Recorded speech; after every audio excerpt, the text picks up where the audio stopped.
3.lc.txt. I miss my son, Arthur Finch whispered. I promised I would finish it for him, but my hands will not even open a sugar packet anymore.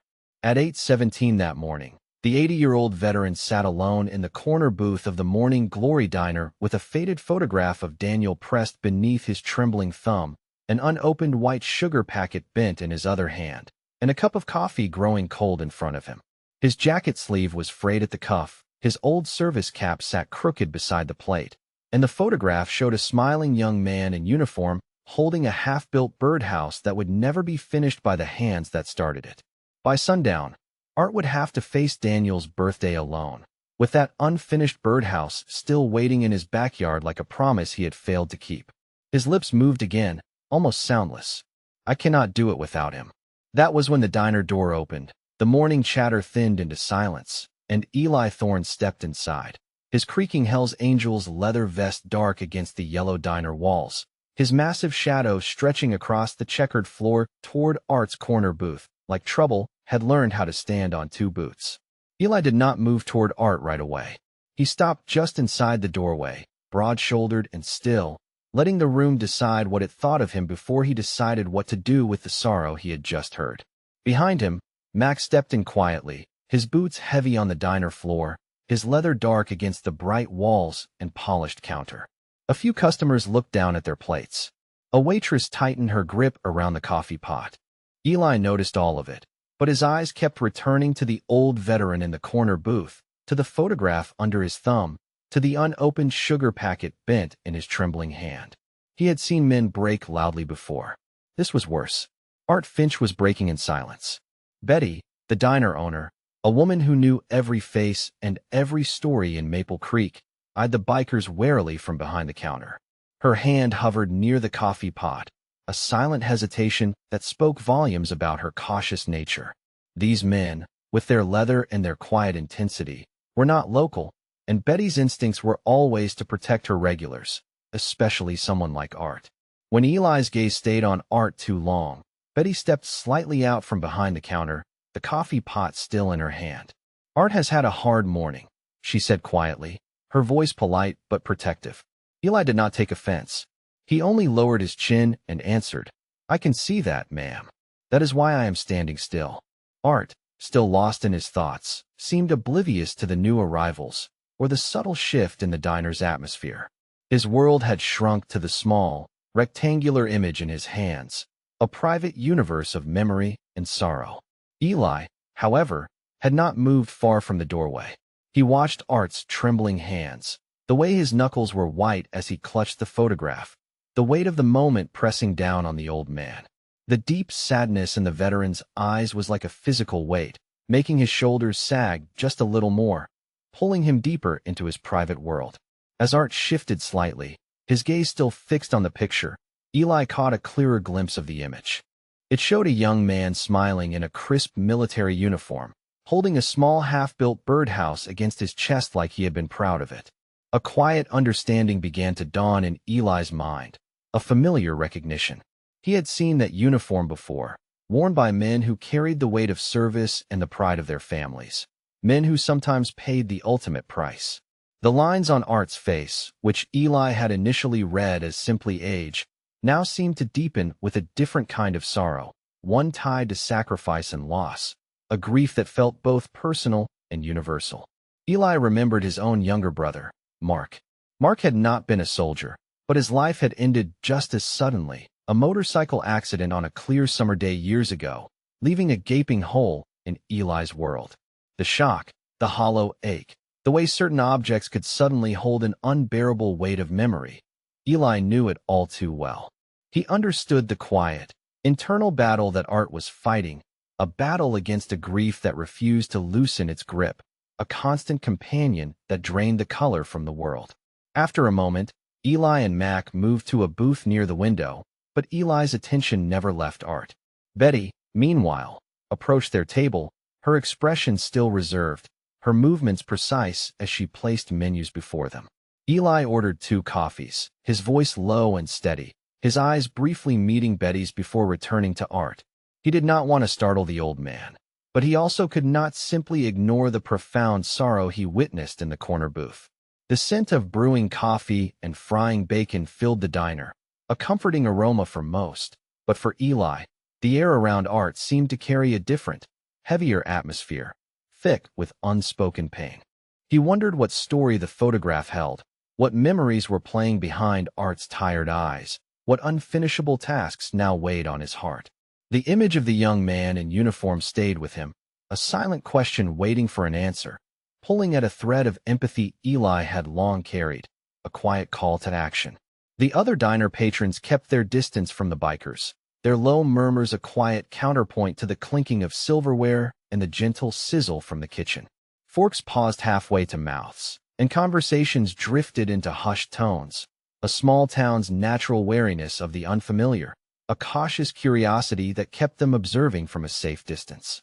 Eli, aware of the subtle shift in the room, did not react. He only wrapped both hands around his coffee and let the room settle around him, sitting quietly beside Mac in the booth near the window. His gaze, however, continued to drift back to Art at the corner table, drawn by an invisible thread of concern. Art remained oblivious to the stir, still lost in his own world of memory, the diner's sounds and sights a distant hum against the louder echoes in his mind. Eli watched as Art finally placed the photograph face down on the table, a gesture that seemed to signal a reluctant return to the present, a temporary truce with his overwhelming grief. The veteran then reached for a small, white sugar packet, intending to sweeten his cooling coffee. But his hands, which had trembled earlier, now seemed to lack the strength or coordination to tear the paper. He fumbled with it, his fingers stiff and uncooperative, the small packet refusing to yield. A small, exasperated sigh escaped his lips, a tiny frustration that seemed to hold a larger, unspoken weight, a symbol of everything that felt impossible in that moment. It was a simple, everyday task, yet for Art, it appeared to be an insurmountable hurdle. Eli felt a familiar pang of empathy, a deep, quiet ache in his chest.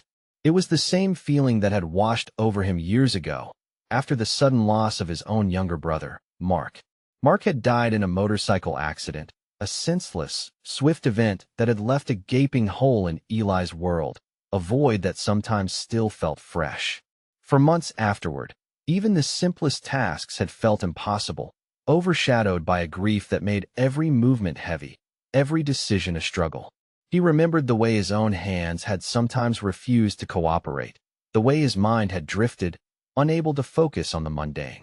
He understood that Art's struggle with the sugar packet was not about the sugar at all.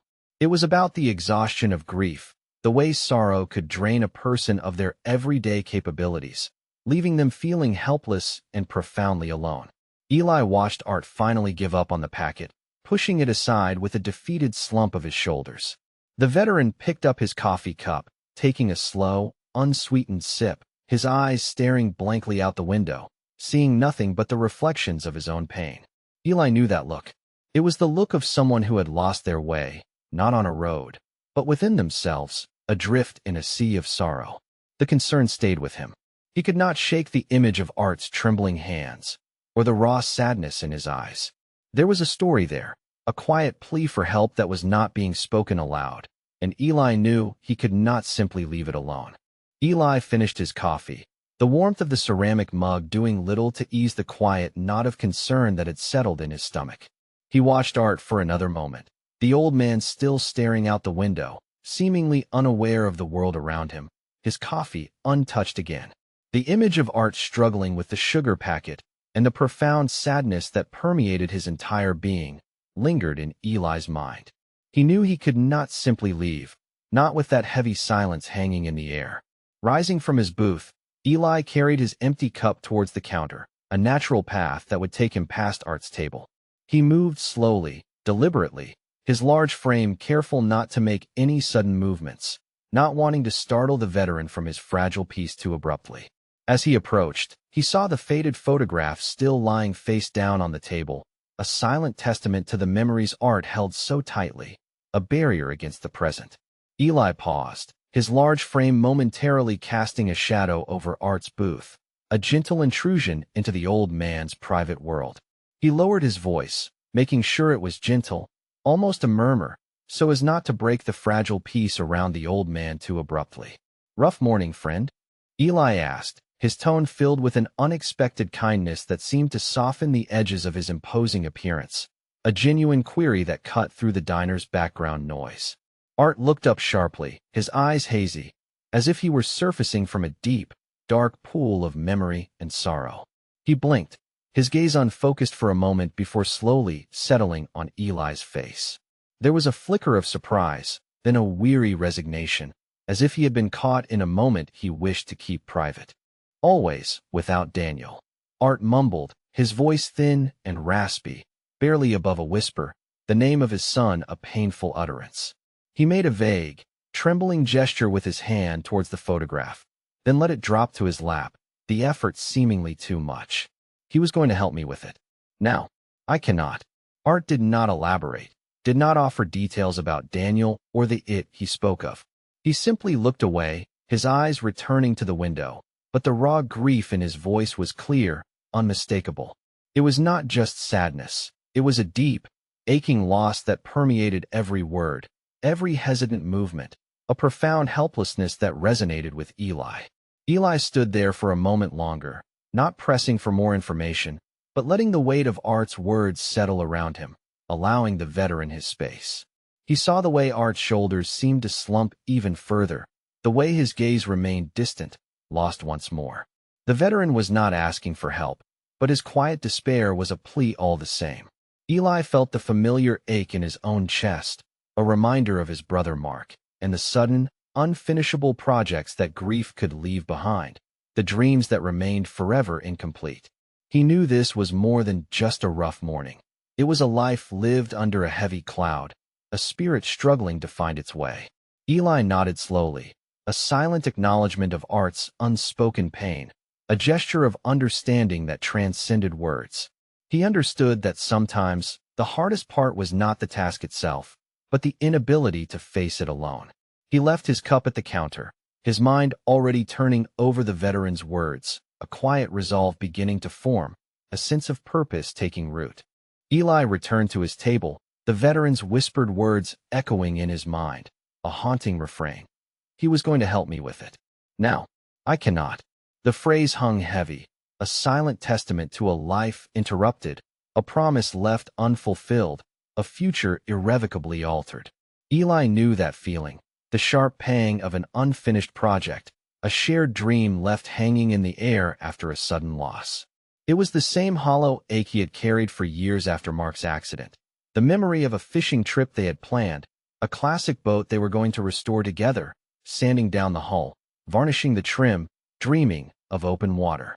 He had never touched that boat again, the tools gathering dust in the garage, a constant reminder of what was lost. Before the road took over most of his life, Eli had done enough carpentry jobs to know the language of wood almost as well as he knew the sound of an engine. He caught Mac's eye across the table.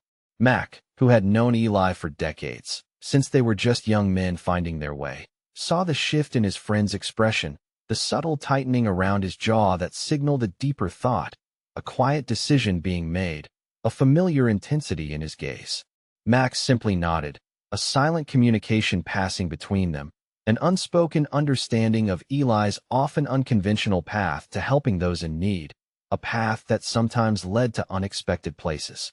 Eli took another slow sip of his coffee, the warmth of familiar comfort against the chill of the morning and the cold knot of concern in his gut.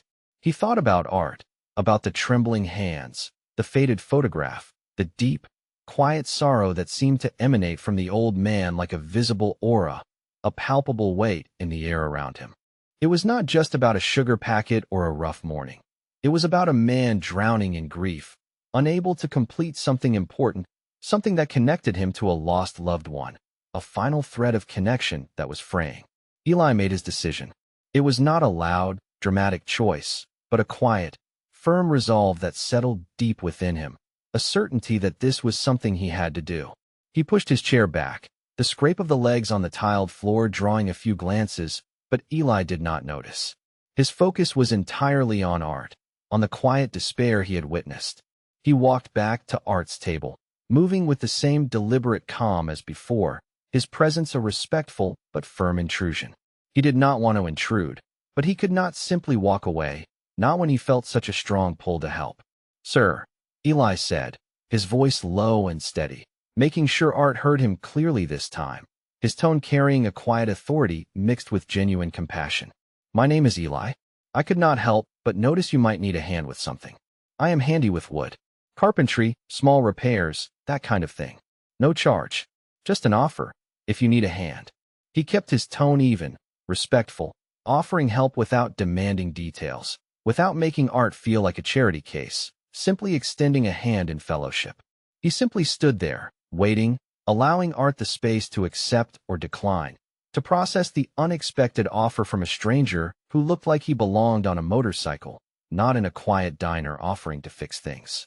Art looked up again, his eyes still a little hazy, but a flicker of something new crossed his weathered face. It was surprise, then a hesitant curiosity, and finally, a fragile spark of hope, a tiny light in the darkness. He looked at Eli, then at the photograph on the table, then back at Eli, as if weighing the offer against his own quiet desperation, a silent battle playing out in his eyes. Art hesitated, his gaze moving from Eli's steady eyes to the faded photograph on the table, then back again, a silent battle playing out on his weathered face. The offer was so unexpected, so out of place from a man who looked like Eli, yet the sincerity in the biker's voice was undeniable, a warmth that cut through the cold grip of his grief. A fragile spark of hope, small but persistent, began to glow in the veteran's chest, pushing against the heavy blanket of his sorrow. He had been alone with this particular burden for so long. The thought of someone, anyone, offering a hand felt almost unreal, a dream he had not dared to entertain. He swallowed, his throat suddenly dry, the words catching. "There is a birdhouse," he said, his voice barely audible, a whisper that seemed to carry the weight of unshed tears, a confession of both his loss and his helplessness. "Daniel started it for me before he passed. He always loved watching the birds. We used to sit out there together, planning where it would go. I just cannot finish it alone." The words tumbled out, a dam breaking, revealing the deeply personal nature of his struggle. Betty had been watching from behind the counter, still cautious, but no longer tense. She looked at Art and gave the smallest nod. "He means it, Art," she said softly. "I can tell." Art stared at the tabletop for a moment, then reached slowly into his wallet. He gestured vaguely towards his own home address, written on a small, worn piece of paper he pulled from his wallet, its edges softened by years of handling. "It is in the backyard. Maple Creek, 207 Willow Street. You will see it. It is half done, just sitting there." It was a small act of trust from a man who had almost forgotten how to ask. Eli nodded slowly, a quiet understanding settling over him, the pieces of Art's story falling into place. A birdhouse, a project started by a son for his father, left unfinished by an untimely death, a tangible symbol of love and loss. It was exactly the kind of quiet, personal tragedy Eli had sensed, a wound that needed more than just kind words. He knew the practical skills he and Mac possessed could make a tangible difference here, not just fixing wood, but mending a piece of Art's broken heart, completing a final act of love. "Willow Street," Eli repeated, committing the address to memory, his gaze steady and reassuring. "We will stop by later this afternoon, Mr. Finch. Give us a couple of hours to finish up here, stop by the hardware store, and bring what the job needs." He kept his voice calm and reassuring, not wanting to overwhelm the old man with too much information or too much emotion. Art simply nodded, a single tear tracing a path down his weathered cheek. It was not a tear of sorrow, but of a quiet, unexpected relief, a profound gratitude that someone had listened, truly listened. Eli gave Art a small, respectful nod, then turned to leave the diner, Mac already waiting by the door, a silent acknowledgement passing between them. As they stepped out into the bright Ohio sun, Eli felt a familiar sense of purpose, a quiet conviction that this was where he was meant to be.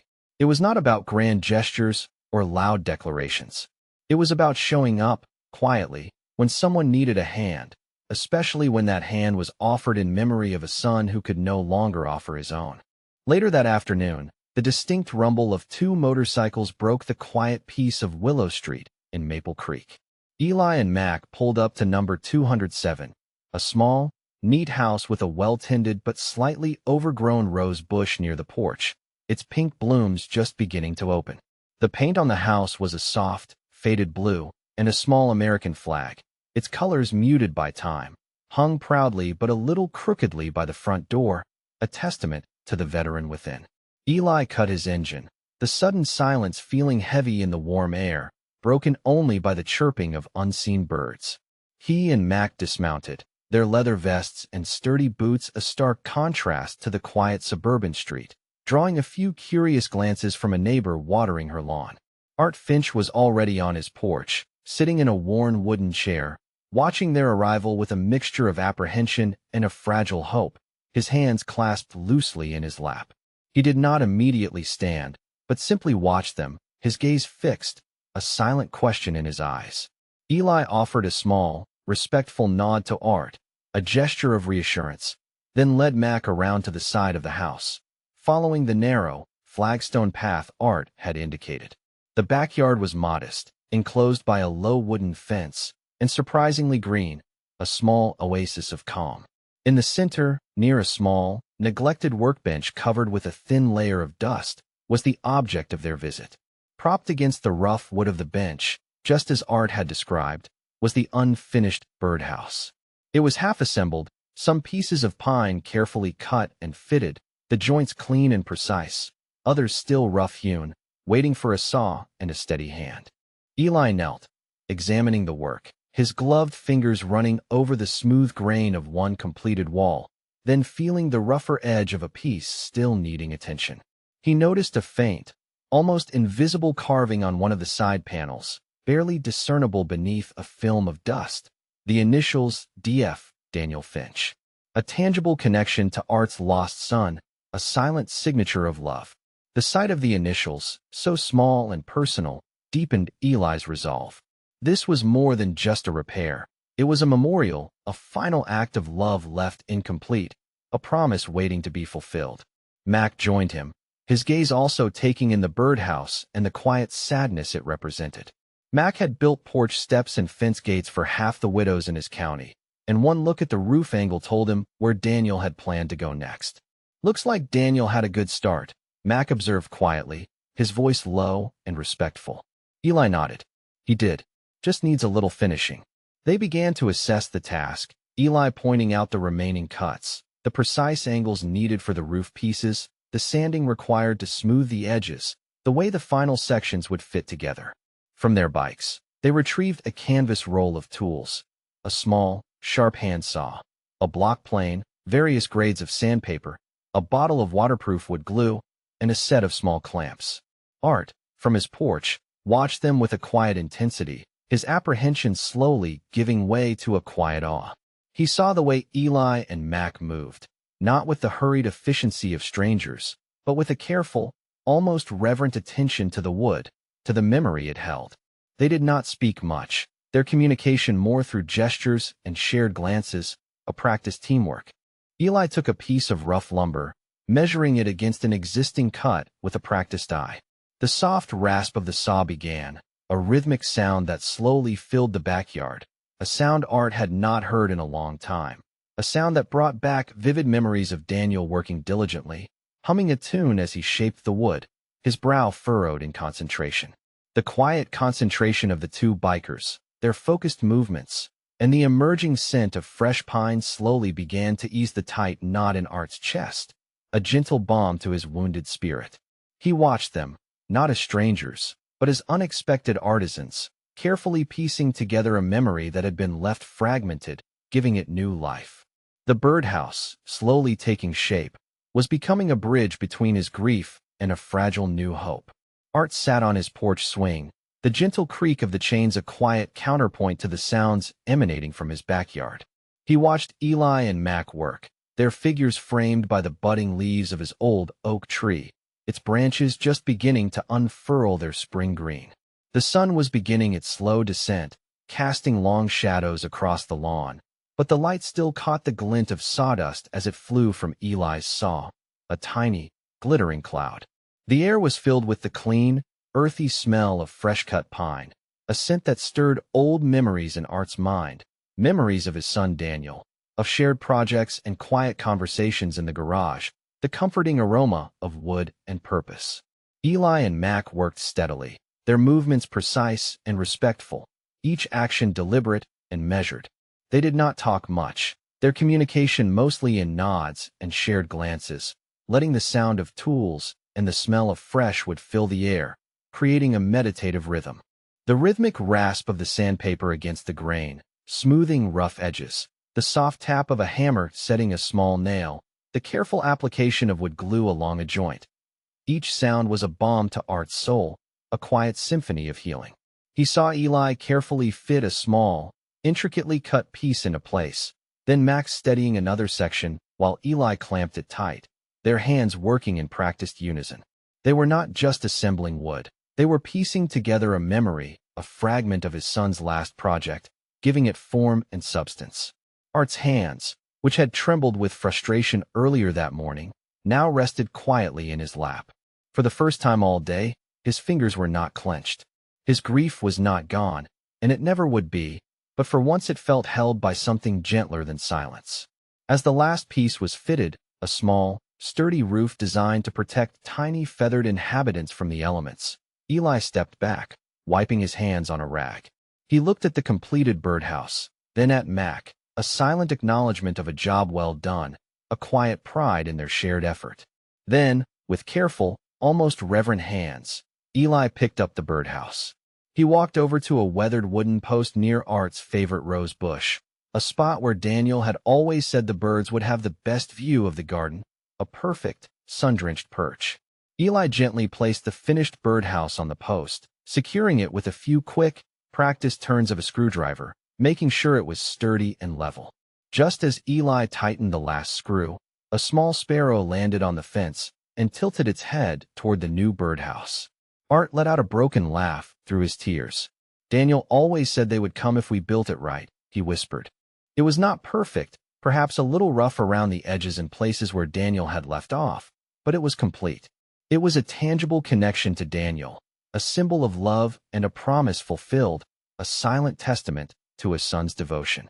Art slowly rose from his porch swing, his movements stiff with age, but his gaze fixed on the birdhouse, a magnetic pull drawing him forward. He walked over, his steps slow and deliberate, until he stood before it. He reached out a trembling hand, touching the smooth wood, feeling the warmth of the sun on its surface, a physical link to his son's memory. A single tear, then another, traced a path down his weathered cheek. Art pressed his palm flat against the warm wood and closed his eyes. For the first time in months, the unfinished thing in his backyard no longer accused him. It simply stood there, completed, holding Daniel's memory without demanding that Art carry it alone. Art looked at Eli, his eyes still wet, but clearer than they had been that morning. He swallowed once, touched Daniel's initials with 2 fingers, and finally found his voice. "Thank you," he said. "I think he would have liked it." Then he looked back at the birdhouse and added, softer, "No, I think he would have loved it."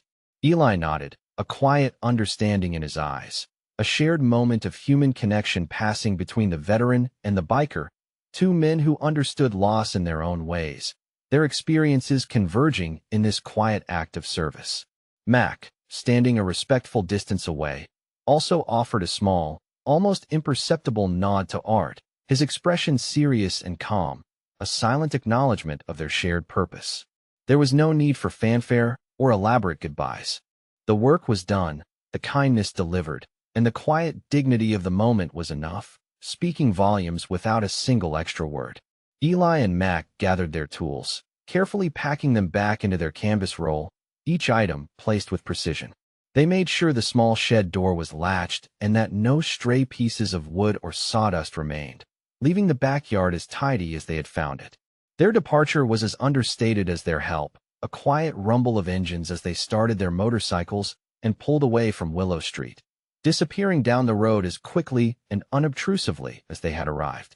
Art watched them go, a small, almost imperceptible smile touching his lips, a lightness in his heart he had not felt in months.